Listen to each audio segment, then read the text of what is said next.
thank you all again for the conversations we've been having during this really inspiring and productive morning. It's really been just terrific. I want to try to talk about this topic in a way that is very much inclusive. So I want to encourage you to be thinking about questions and comments about this topic as we go, and we'll hopefully get your voices into this during the whole course of the discussion.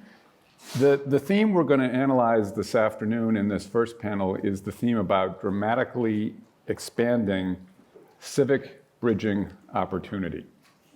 And this is the notion that in civil society, in the kinds of organizations that many of you lead, run, or participate in, we are providing opportunities for citizens to come together, to work together, to learn from each other, to solve problems, to enjoy things. They don't all have to be associated with problems. They can be a book club or a garden club.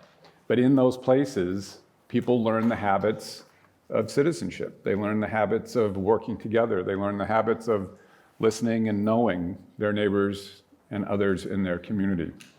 And the question is, what can be done in our society to expand those opportunities? Because as we've been saying all morning, we have a lot of work to do to help reform our institutions and processes, but those institutions and processes rest on the values and the norms and the behaviors of the citizens.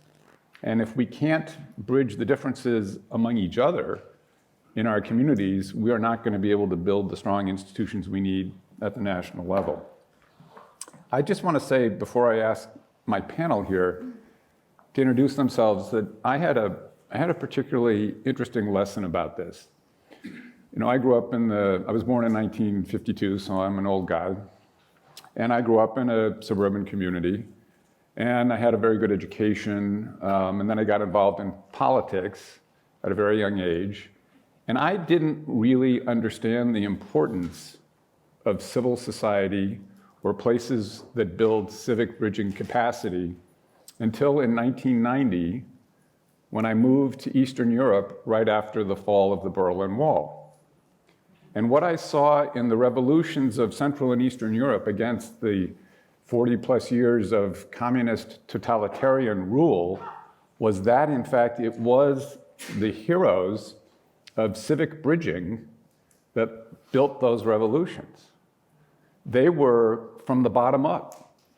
They weren't coups, and they weren't supported from outside. It was because citizens began to work together, even in secret, to build the bonds among themselves and to realize they actually had the power within them to dramatically change the system.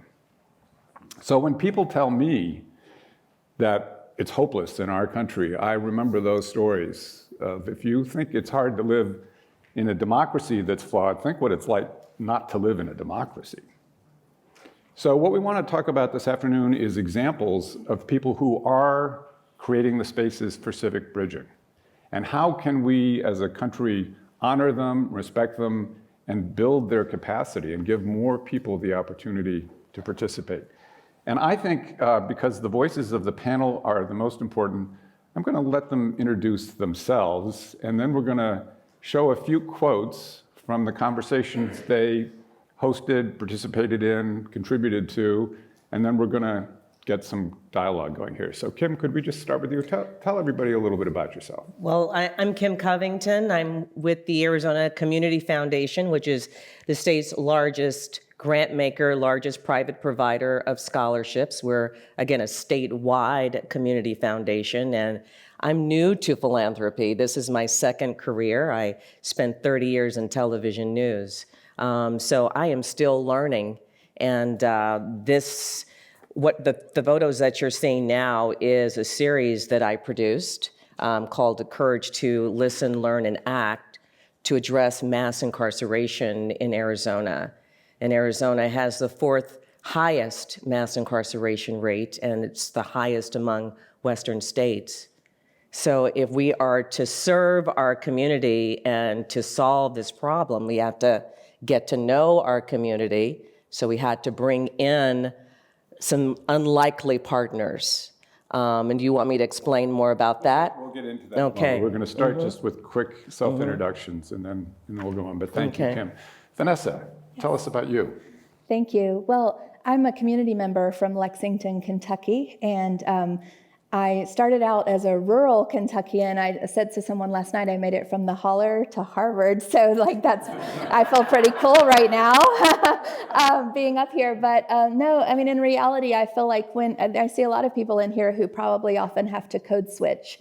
And I think I see you, let me just say that first. And I feel like it's an important role, and it's definitely a heavy burden, but I feel like those of us who have had to do that because of where we're from or where we're going or the spaces that we thrive in, we are best sometimes able to facilitate and maneuver in those situations. And so I've been an educator, worked in local government in an international center in our city of Lexington, and I now work with state government officials. But I'm going to talk today about our community foundation and some of their initiatives as well. I'm serving on the board of the Bluegrass Community Foundation, and happy to be here with all of you. These are some photographs from your work. Yeah, absolutely. Thank you. And Howard Parr.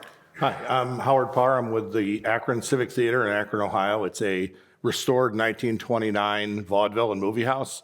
We are I refer to us as a cultural community center, and we're very active, and these photos are actually from this program, with a program called Reimagining the Civic Commons, which deals with activating public space and how public space can actually be a facilitator for exactly the kind of conversations that we're having here. We view ourselves at the Civic, and the Civic Commons process has, over the last 3 years, has brought us to this point. We probably felt this way before, but it really helped to quantify it. We view ourselves not as an arts or cultural institution, but as a community development institution that happens to use arts and culture as the vehicle by which we achieve community development objectives.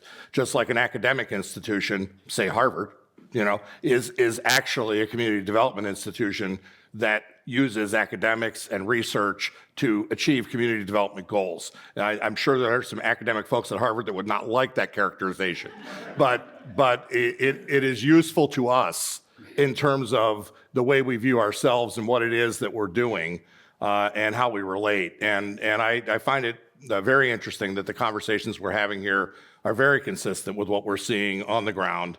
And the combination here of the academy, big A and little a, and what's happening on the ground in places like Akron and Lexington and other places, it is really pretty amazing in just this short amount of time to see that interaction and how related those things are.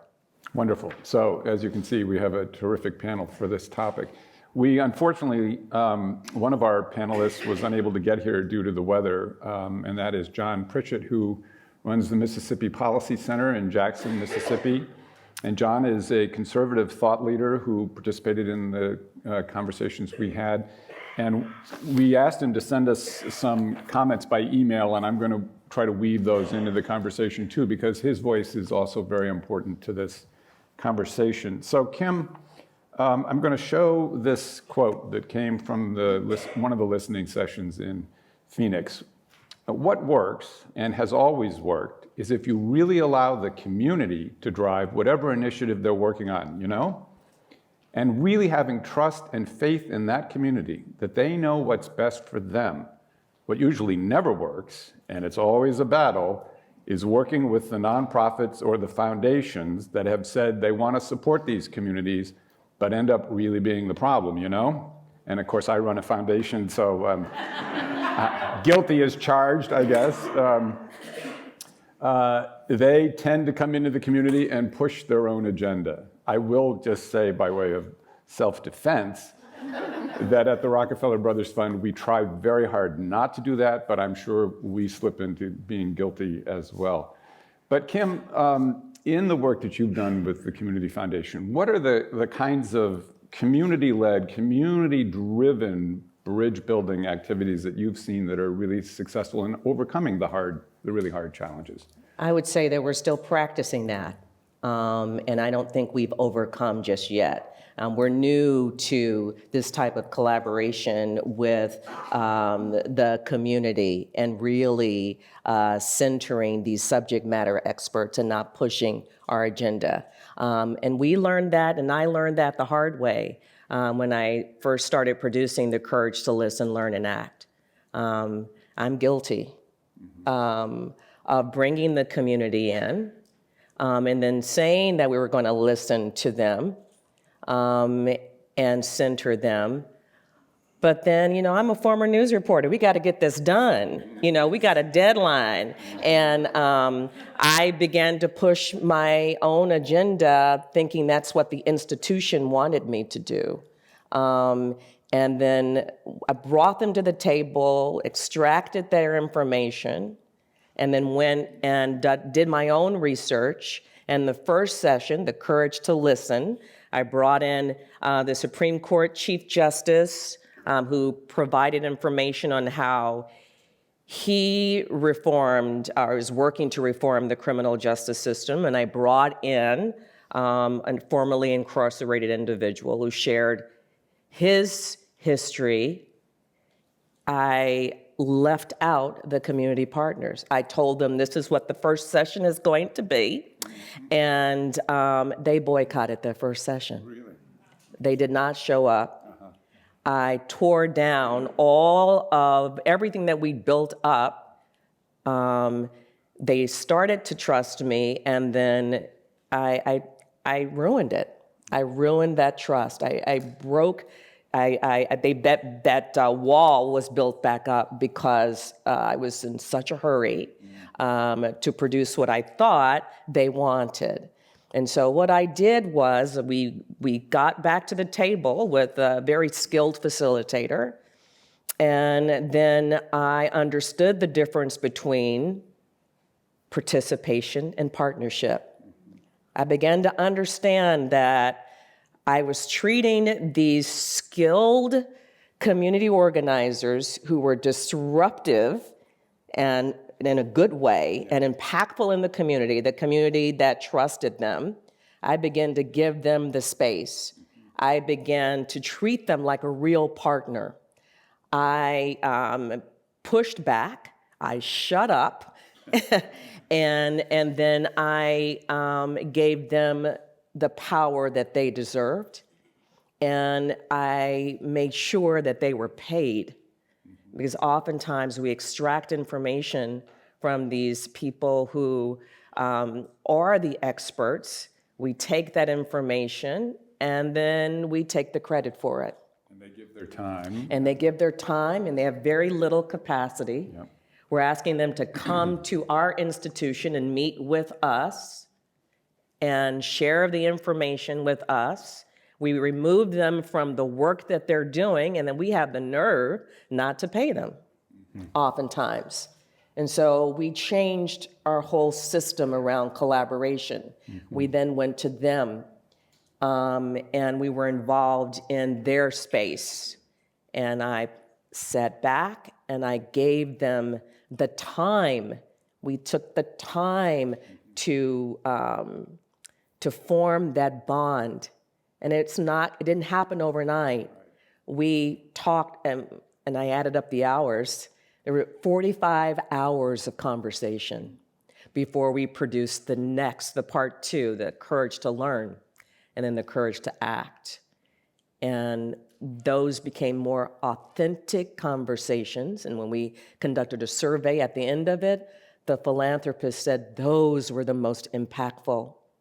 And what happened before these conversations is I learned something I was terribly ashamed of. And although these community organizers are doing such excellent work and they were achieving amazing results, they had not been funded locally. They had been funded nationally. And I'm like, how could national foundations like the Ford Foundation, they're not in our hood, how can they trust them better than we trust them and more than we trust them? I was ashamed of that. And so we're changing that too. And so that has changed our relationship. We are creating that bond, and we're fixing past mistakes. It is still broken. It's going to take time, but it's a good start. And so we informed our philanthropists about mass incarceration. They began to look at these community organizers not as this negative image that they saw in the news, but they began to see that this is really where the change can happen. And so when you no longer fear, when you come together, and when you create that bond, change can happen. And that's what I learned from that courage to listen, learn, and act. Thank you very much for being so honest about the experience and about the lessons you learned along the way and pointing out. Thank you. Exactly. Thank you. And pointing out really important lessons for all of us about being patient, seeding our own agenda in order to really hear the agenda of the people we think we're trying to help, and listening deeply with empathy, and then building slowly. But it is that kind of work, so thank you very much for highlighting that. Vanessa, let's go on to a quote from Lexington, Kentucky. "Unless a person feels part of a community, they will never be a good citizen. They will never accomplish anything. They will never, strive with the community. They have to be a part of it." And your work is about helping, especially in many cases, immigrants and young people to become those kinds of citizens. And what are the kind of lessons you've been learning about helping build the bridging capacity in those communities? Sorry. Well, actually, this kind of reminds me of another project that the Community Foundation took on. Lexington is a city that had great success removing 2 Confederate statues from our center square of our city called Cheapside. And this started out of a grassroots, community-led coalition of people who wanted to see the statues removed. And the Community Foundation was able to partner and be the vessel through which anonymous donors and others could contribute funds to help move those 2 statues over to the cemetery where the guys are buried. And, honestly, it's often through funding. We received funding through the Knight Foundation to help us with the project. So we weren't able to only do that, but realize some of the deeper divides and that people were not feeling like they were a part of the community or feeling like their voices mattered in some ways. And so we were able to go ahead and hired a consultant, and we're able to do these belonging walks and this whole Reimagining Cheapside project through which people who traditionally hadn't felt that their voices were heard were able to be heard. And people signed up and joined these walks around the city. We heard from our first African-American police chief who talked very frankly about, when he got that appointment, like nobody in the police force wanted him. No one in his own community really wanted to be associated with him at that point. And we heard from our deputy CAO who talked about having to walk by those statues every day and how he felt. And then, I think as a part of my work, I just said, look, we know that this is a part of our history, but we can't repeat these same mistakes going forward. And we have got to include new voices like immigrant voices and others. And it is not always easy. There sometimes are language barriers and culture barriers and just different things going on. And so we have to find a way. And we heard from a Honduran fashion designer and a Kenyan sculptor, and just really it helped these people get out in front of people who don't usually hear their stories.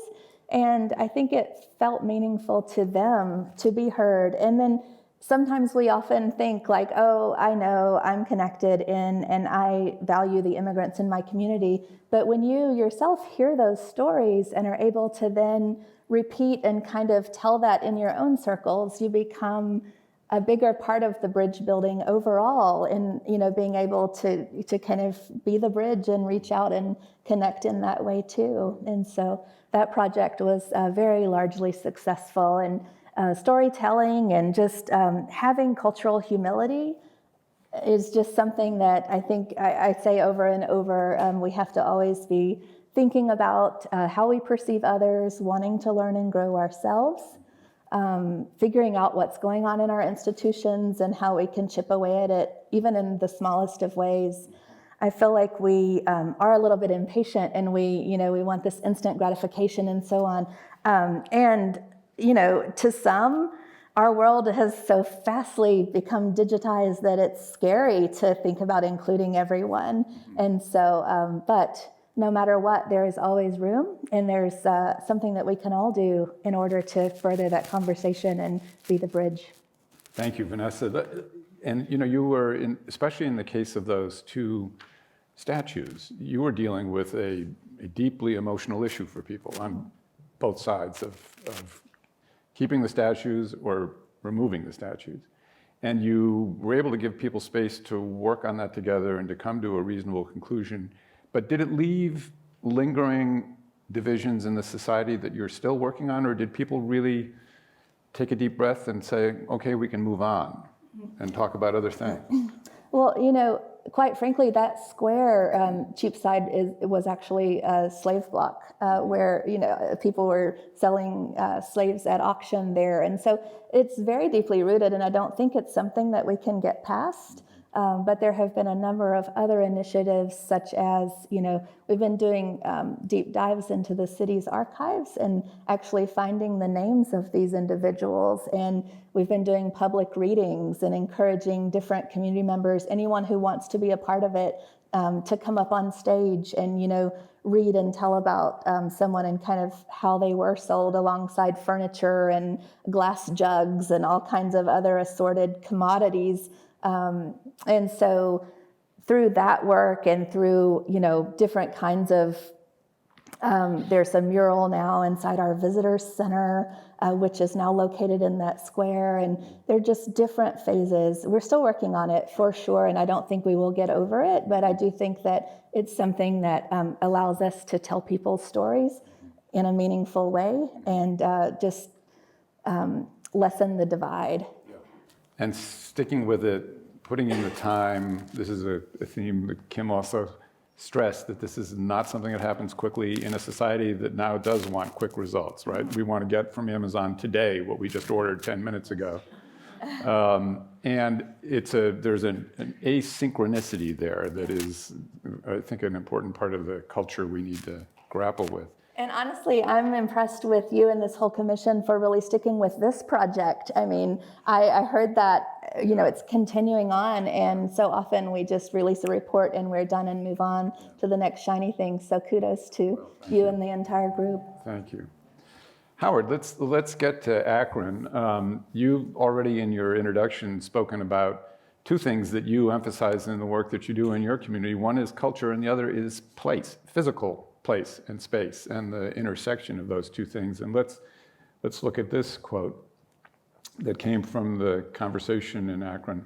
The history of racism that we've been a part of, and it's been part of this community, as most communities in the US, I think, is true. And some of that stems from racism, which goes back, years and years, in the housing patterns that we've had in this community that separate people racially as well as socioeconomically. And when you don't have interaction, and that's one of the things that this program is addressing, bringing people together and giving them contact with the middle-class people or lower-income people. Many people would be surprised that our low-income residents having middle-class values.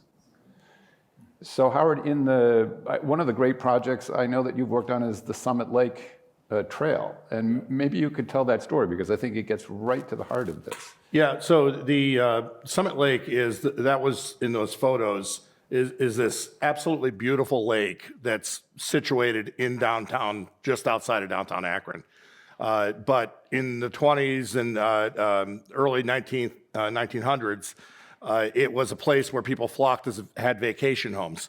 And since then has become the hardest hit census tract in the state of Ohio.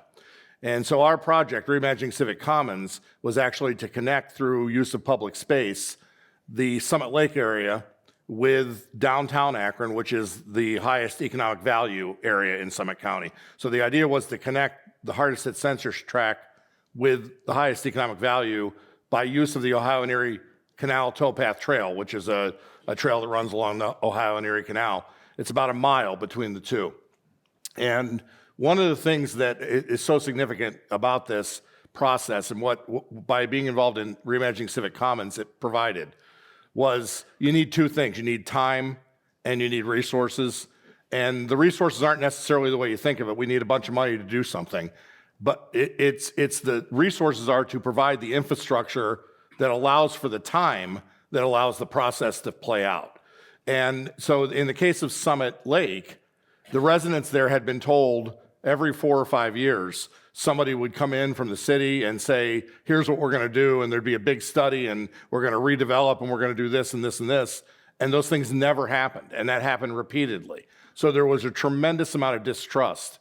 And what we were able to do with the Reimagining Civic Commons process was go in and take it, very slowly. And I will give all the credit to a guy named Dan Rice, who heads up that process for us, the Reimagining Civic Commons process in Akron. I wanted to say, hey, this is a $5 million grant program over 3 years. Let's divide it up. Okay, give me $300,000 and let's do this. And Dan said, no, that's not what this process is. This process is about getting from the community what they want, then giving them what they say they want in a prototype way, and then looking at the prototype, seeing how it worked, iterate on that, and do it again with additional resources. And over the course of 3 years, it has developed this tremendous level of trust and interaction, and it has brought resources that have nothing to do with Civic Commons that were in the community but otherwise weren't being focused on Summit Lake into Summit Lake. And one of the things that came out of all this was this lake sits there, and there's a towpath that runs along one side of it.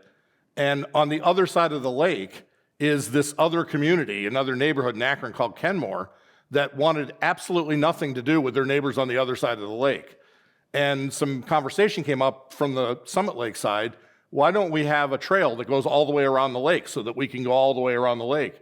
And so then we had to take that into Kenmore and have conversations in Kenmore about that. And there was a huge amount of protest about it. We don't want that. And so, we worked through that. Why are you concerned? What are your issues? That type of stuff. And ultimately, we got to the point where we were able to begin to construct this loop, which is not yet done, but will be, around the lake. And as the plans came out, folks in Kenmore started saying, wait a minute, can't there be an opening for that trail in front of my house? Because, I want to be able to access it really easily. So it really was a transformative thing, and it only happened because we took a tremendous amount of time, probably 2 years, and there was resources that were able to put in a small amount of money, $10,000 here, $30,000 here, that immediately showed that we were serious about what we were doing. And then as that trust came in and it began to filter out into the broader community, all of a sudden the public sector was able to get more active, and we all of a sudden had resources that were nowhere near there in the past. As I understand it, Kenmore, I guess, was a largely white community. Yes. And the community on the other side of the lake was largely people of color. Yeah, And that I'd was say part of the there's dynamic. certainly that race-related issue, but more economic. Economic. The community on the one side of the lake, extremely economically hard off. And the Kenmore side, not a heck of a lot better, but better. And just being a little bit better was enough for them to not want to have a lot of connection. So economically. So it was a very interesting kind of a process, but what was most interesting about it was that it brought out the people in Kenmore. The initial voice was one thing, but the people of Kenmore who didn't necessarily have that opinion, the loudest folks spoke first, but then the rest of them started to speak. And ultimately we got to this place where this is going to be one of the most important changes that happen at Summit Lake in terms of facilitating what will be Summit Lake 5 years from now or 10 years from now, is the idea that we're going to connect this through this towpath loop. One of the phrases that is used to think about these kinds of spaces and places and opportunities is civic infrastructure. And I can't think of a better example than a towpath around a lake as civic infrastructure, where it brings the community together across their differences and gives them something to share in enjoyment and helps them realize their common humanity. Absolutely. The whole concept of public space works so well in that regard. Yeah. Whether it's public art or just a park. And some of the things that the Summit Lake folks asked for in our initial conversations, which we were easily able to fund and provide, where they just said, we want shade. Like, we want a table with shade on it. We want we want a grill, because there was this big public space, but there were no amenities in it. The amenities that most folks take for granted. And they asked for that, and that couldn't have cost $10,000, that initial work. Yet it changed everything, because now all of a sudden the residents who had asked for that got it and believed that we would actually deliver on the things that they said they wanted. Yeah.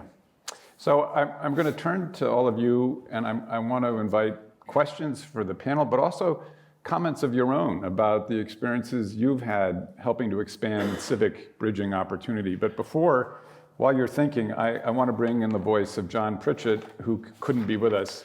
As I said, John is from Jackson, Mississippi, and he runs a conservative think tank for the state. And all of the examples we've touched on so far are examples from the nonprofit sector. Local NGOs, local philanthropy, working together with communities to try to solve problems. But he brings in an important, different point of view. And he sent this to us just this morning. I am not suggesting government is not important at all levels, or that government employees are not doing important things as patriots too. What I am saying is that individual citizens must be informed, engaged, and contributing to our common good.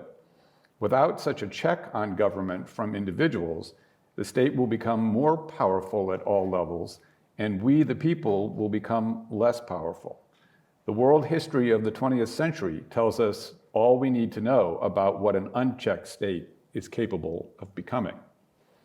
So with that, as another contribution to our thinking about this, let me invite questions, comments, ideas.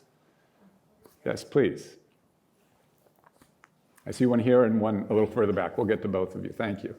A theme that I'm hearing repeated is that it takes a tremendous amount of time and resources to be able to bring folks to the table, have their voices be heard in order to build civic infrastructure and understanding. I'm excited that we have two folks from community foundations here, because in funding, philanthropy tends to favor projects that have deliverable outcomes on specific timelines, and that can be antithetical to exactly the kind of work that we're trying to get done here. So I'd love to hear from the foundation folks about ways in which you can change the discourse within your industry from stories of narratives of metrics and moving the needle to narratives of relationship building and building up this civic infrastructure. That's a great question. Let me collect the second one that I saw, and then we'll answer both of these, and we'll go on and collect a couple of others.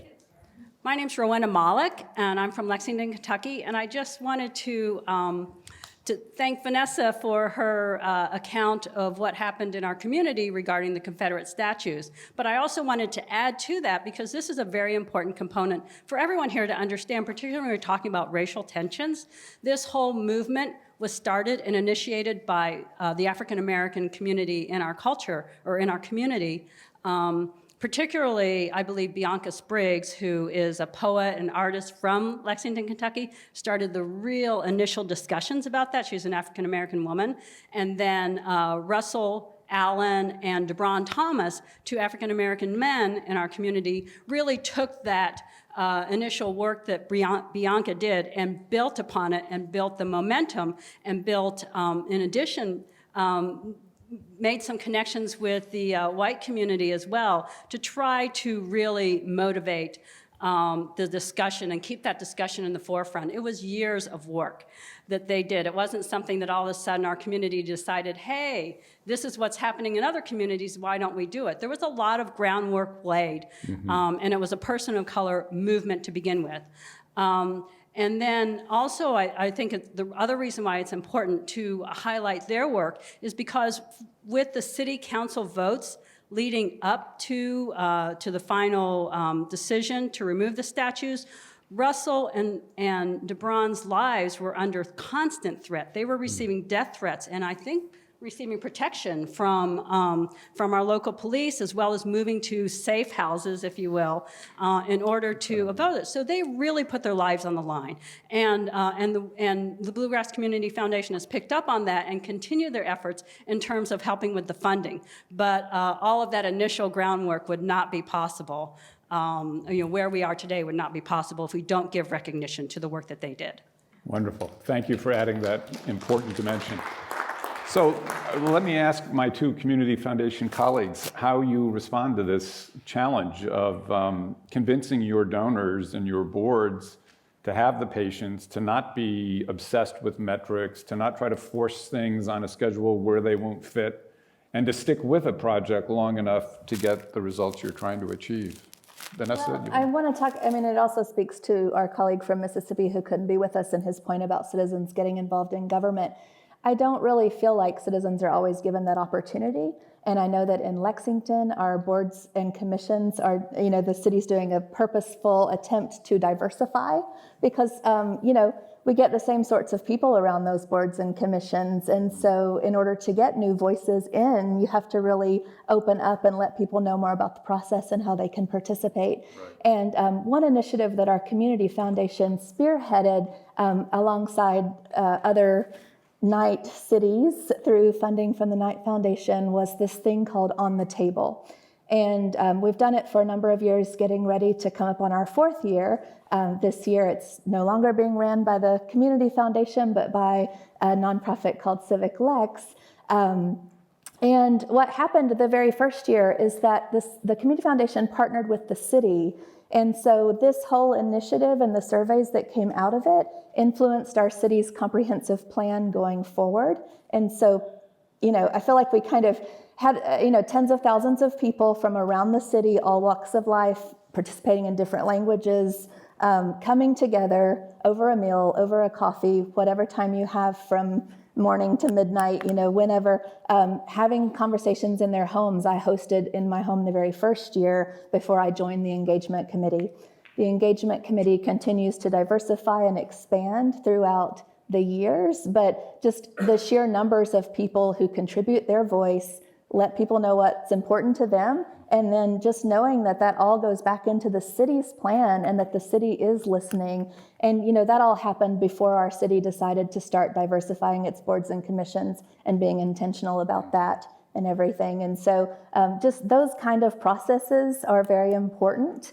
And people have come together across cul-de-sacs to solve problems, among themselves, not even needing the government to get involved or a foundation or anything. And so it's very powerful.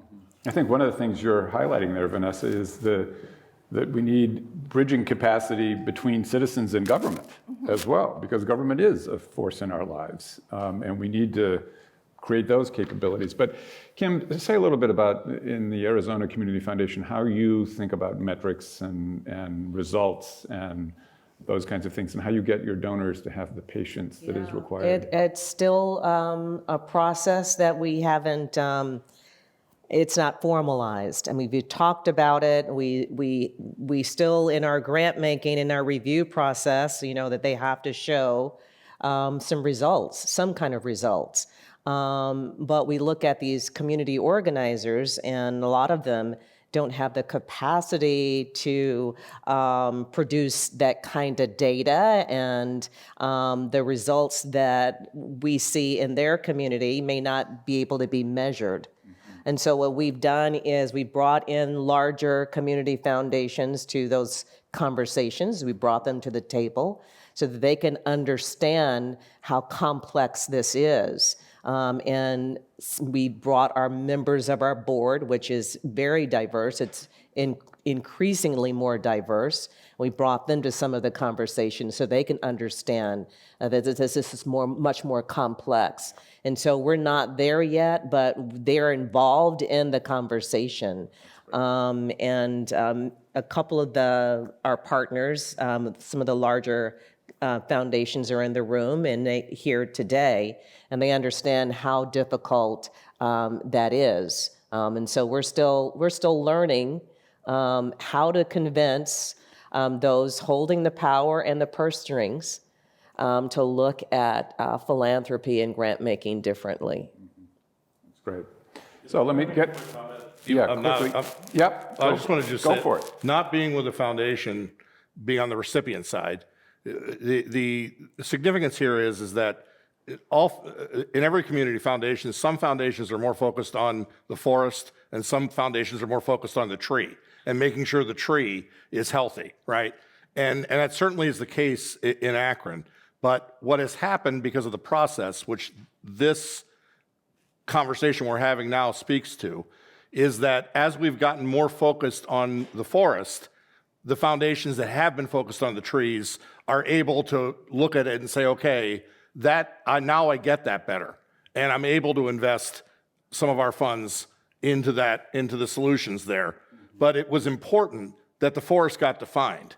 And even in a place like Akron, where we have an exceedingly progressive foundation, it took an additional step above that to get us to the point where all the foundations could have a better view of this. Yeah. Very important. I think we have time for one more question. I just want to say, I think Kim's story was so brave, but so relevant, because as you're relating it, I'm thinking of all the times I did not listen, where I thought I knew where something was supposed to go, where I'm going to direct it there, I have the best of intentions, and I kind of wonder if we all don't have a little of that, because by virtue of being here, we're all engaged, we're active, excuse me, we're all go-getters, and the challenge for us, I think, is wherever we're involved, is to be that active listener. And I think what you said that just now tied in beautifully with what our poet said this morning, that the founding fathers were flawed, but that does not diminish the work and our chance to go on and continue to listen. So I'm thinking of all the times I didn't sit back and direct something, and I need to be better at that. So I think you've all been fantastic, but that really resonated with me. Thank you very much. I was really hard on myself, and there were tears, because I was like, I just ruined this. And we all came to the conclusion that this is unfinished work, as the poet said, and this is all a part of the process. And we just have to keep participating. So one last quick comment in the back there, and then I'm going to ask each panelist to offer one short final reflection, and then we unfortunately are out of time. So clearly all of us are responding to what we perceive to be great need. And 53 years ago, the Rockefeller Foundation provided a grant to the Watts Labor Community Action Committee, the one that I represent.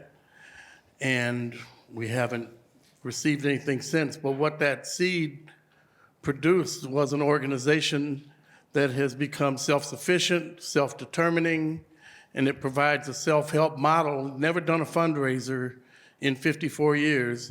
And today, we have all kinds of solutions for community-based problems. On the funder side, where the foundations, I think, get it wrong, is they don't make that distinction between self-sufficient projects and determination projects. Certainly people that are homeless need shelter now, but a community that has a 62% unemployment rate between men 15 and 30 years of age need to own jobs. We don't need to borrow jobs. We need to create the kinds of solutions that we are able to grow and maintain. And so, I'm just saying that those two sides of the fence are very, very different. And when they come out to us and ask us what we need, and we say we need funding to start a cultural tourism program in one of the greatest known communities in the world. Watts is known in China, Russia, France, you name it, and have this wonderful tower in the middle of it that's considered to be one of the 8 wonders of the world. These are things we can capitalize on rather than simply figure out how to build another 99-cent store for a family-run business. Great. We need bigger solutions. Great, thank you very much. I also want to draw your attention, we have been collecting comments from people in the audience about what you're going to take away from this panel, and thank you very much for those. They will become part of our record. Let me ask each of you in turn, just very, very, very briefly, if you were to say to your fellow citizens, here's one thing that could be done to increase the capacity for civic bridging, what would it be? Howard? I think it's what we're doing in this room right now. You know, the tone and the makeup of this room is an incredible thing, especially against the backdrop of what we've dealt with in the last couple weeks. So for me, it gives me great hope. And if we could communicate what we're doing in this room to other people, I think that's how we would get to the point of making some progress in terms of bridging. Great. Vanessa? You know, I heard such great hope in that conversation among immigrants about, you know, they have faith in our democracy, their ability to continue and further their education and their upward mobility and so forth. And just that thing that I think we all want to strive for all of our citizens to have and all of our residents to be able to kind of build up their lives in that way. But it's a little disheartening to see all of the money that's involved in politics and kind of getting involved in shaping the decisions that affect our country these days. And so something that I would like to see personally are, you know, campaign finance limits and things of that sort, and kind of an elimination of some of those special interest groups. Because, you know, hearing them speak gave me such hope, but then seeing the reality, and I'm kind of wondering, like, gosh, do they know, like, how all this works behind the scenes? I would not want to take the wind out of their sails by, you know, yeah. The importance of political and institutional reform as part of this, because we can do all the civic bridging we can imagine, and if the institutions are still functioning on behalf of the few as opposed to the many, we won't have the society we want. Exactly. Thank you. Kim? I think fear is the greatest divider, and we're not going to solve our problems unless we bring in diverse voices and listen. Thank you. Well, please thank our wonderful panelists. They were terrific.